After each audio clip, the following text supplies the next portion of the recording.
Welcome everyone to the meditation service. Between sunbeam and shadow, the great mystery unfolds. Make life your treasure.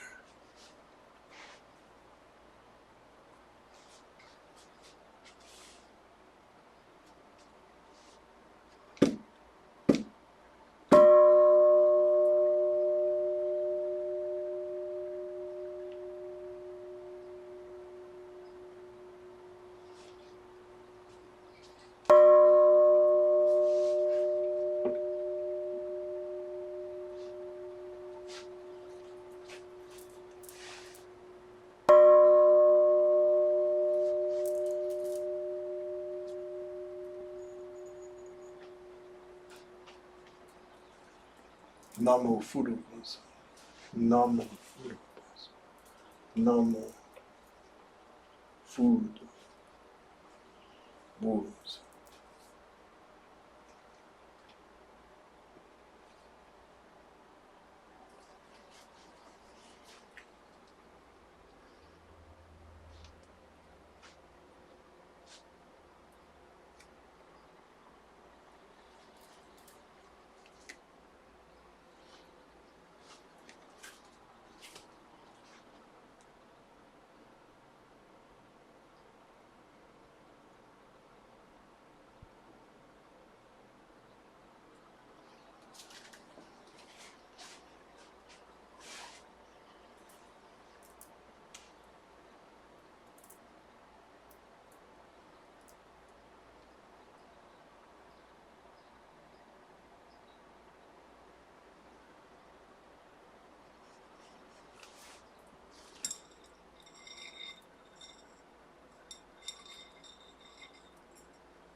Let us celebrate the liturgy of the day.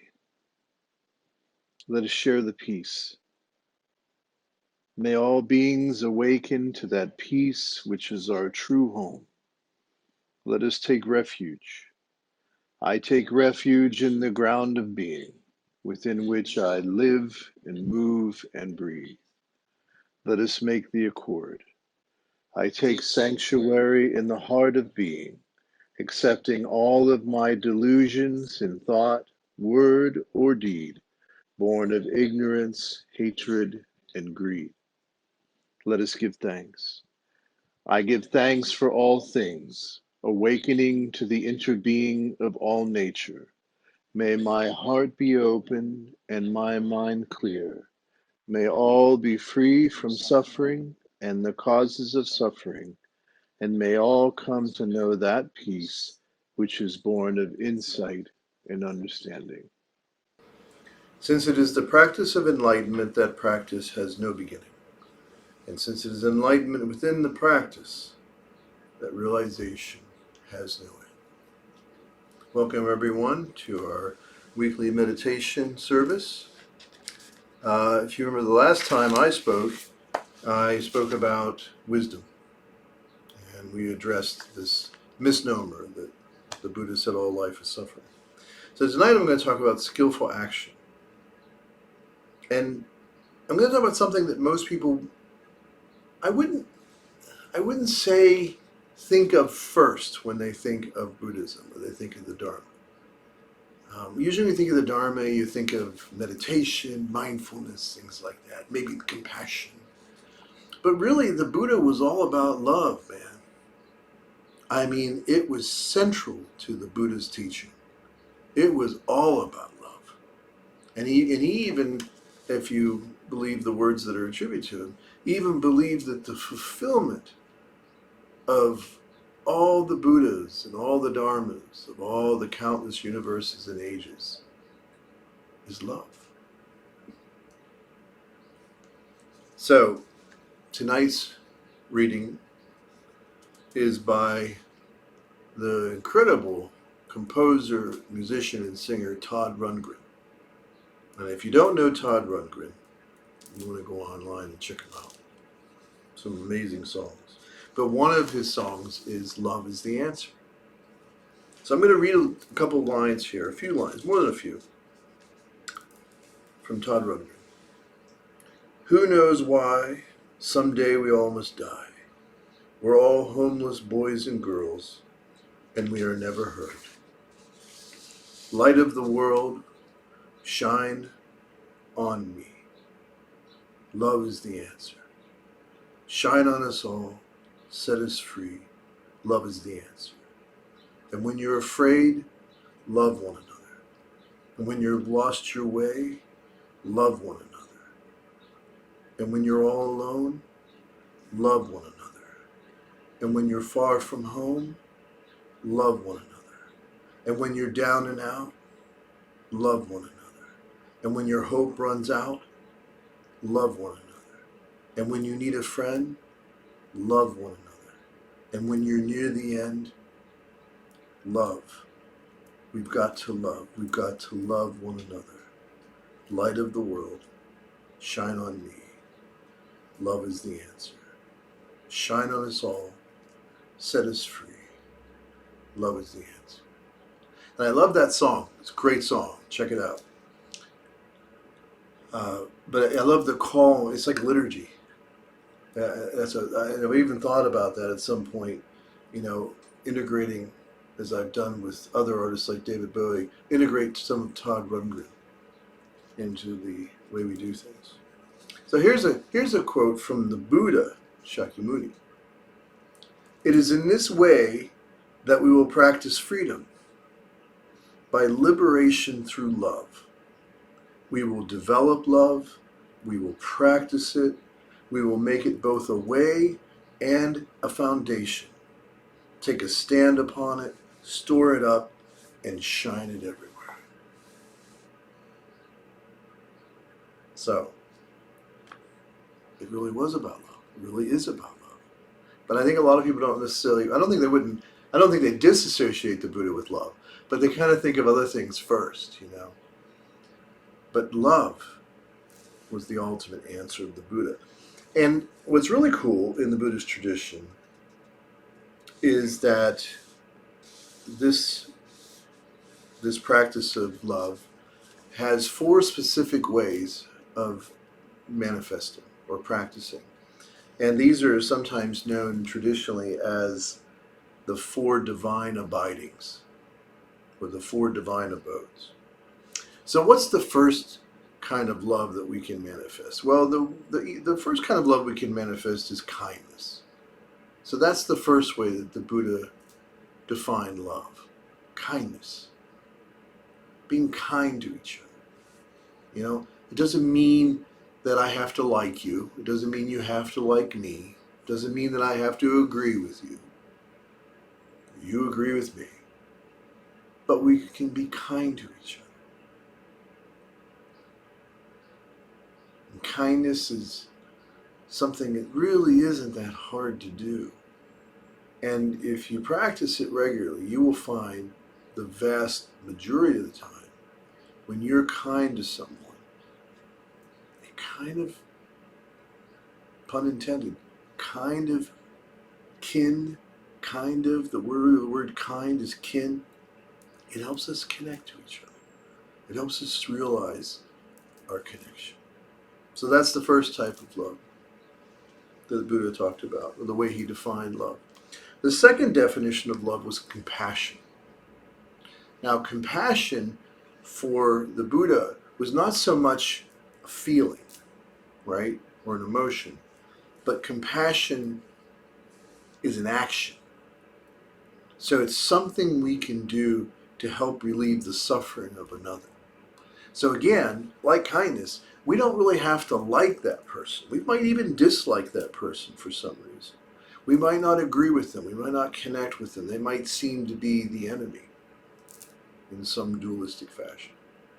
But compassion is about wanting them to be free from suffering and doing whatever I can to help them.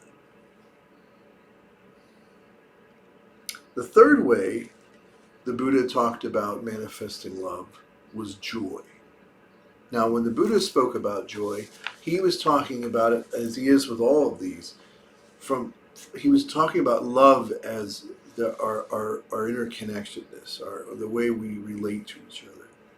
And so for him, joy was not something you could experience by yourself. Joy was something that came through others. In fact, the best translation into English, somewhat more literal version, is joy in the joy of others. Joy in the joy of others. And I know that very well. You know, when my wife is happy and something good has happened to her, or when my son is having success in his career or success in his life, I feel joy in that experience. And it has nothing really to do with me other than my inner connectedness to them. And I can experience joy with strangers too. You know, I can see someone who's experiencing some kind of happiness, some kind of freedom, and I experience joy again through them. So that's the third way the Buddha defined love. The fourth way, and this way is probably the biggest and most powerful one, was equanimity. So what does it mean to define love as equanimity? Well, you know, it was big love, let's say, right? Big love. It's a love that isn't sort of dependent on what happens. It's not a love that's dependent on, you know, how it affects me necessarily. It's a love that transcends all of that. It's a love that transcends whether things are going well or not. It's a love that allows us to eventually grow into a place where we see all that way. And we can love. We can wish happiness and freedom from suffering for all beings. In fact, we often say that in our liturgy as our aspiration, as our vow. So those are the four ways that the Buddha defined love. And I think it's important to note that the love we make in the universe is the universe's expression of love. We are the expression of love in this universe. And when I think of Buddha, I think of the word Buddha, I think of it more of like a principle, you know? It's not so much a personal figure, although, you know, we talk about Shakyamuni as the historical Buddha, but I mean, we're all Buddhas.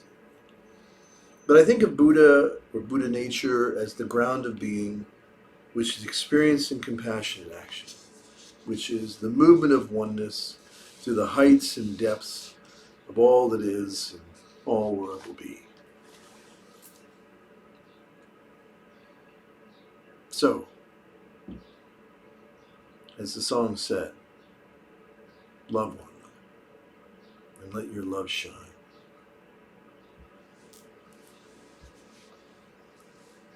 The moment we receive true and trusting, solid and clear like a diamond, infinite light and life embrace and protect us. liberating us completely. Let us share the four immeasurable vows. Sentient beings are numberless, I vow to liberate them. Delusions are endless, I vow to end them. The ways of compassion and wisdom are boundless, I vow to embody them. The way is unattainable, I vow to attain it.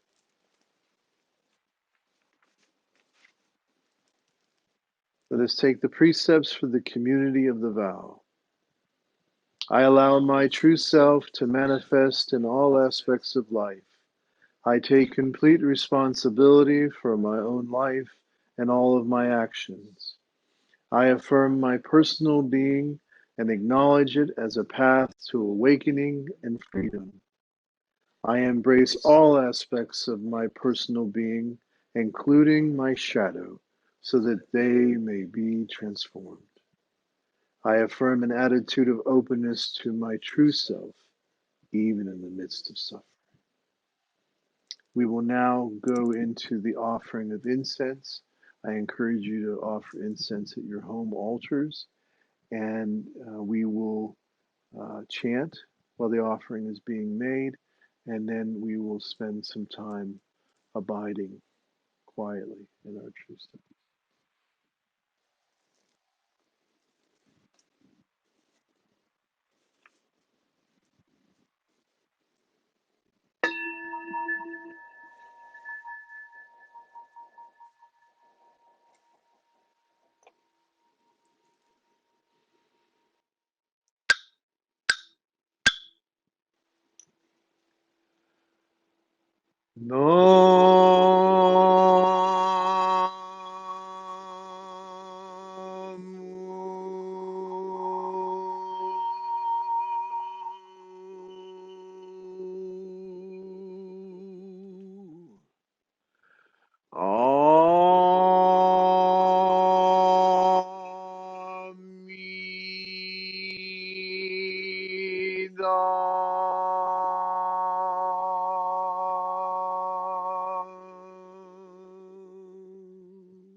knowing that we never truly practice alone or merely for ourselves.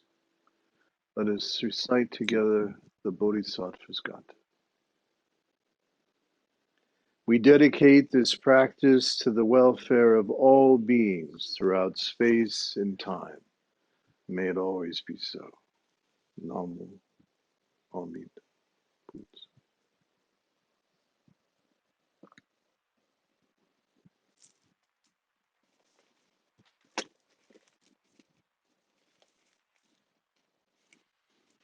Thank you, everyone. That concludes this evening's service. As always, I encourage you to visit our website at senseitony.com. We're always there to help if you need spiritual counsel or direction. If you'd like to do some nurturing of your true self. If you're looking for a way to belong to the beloved community, we would love for you to join us. And if you feel that you might be called to a life of service to others, then consider our seminary training. Thank you.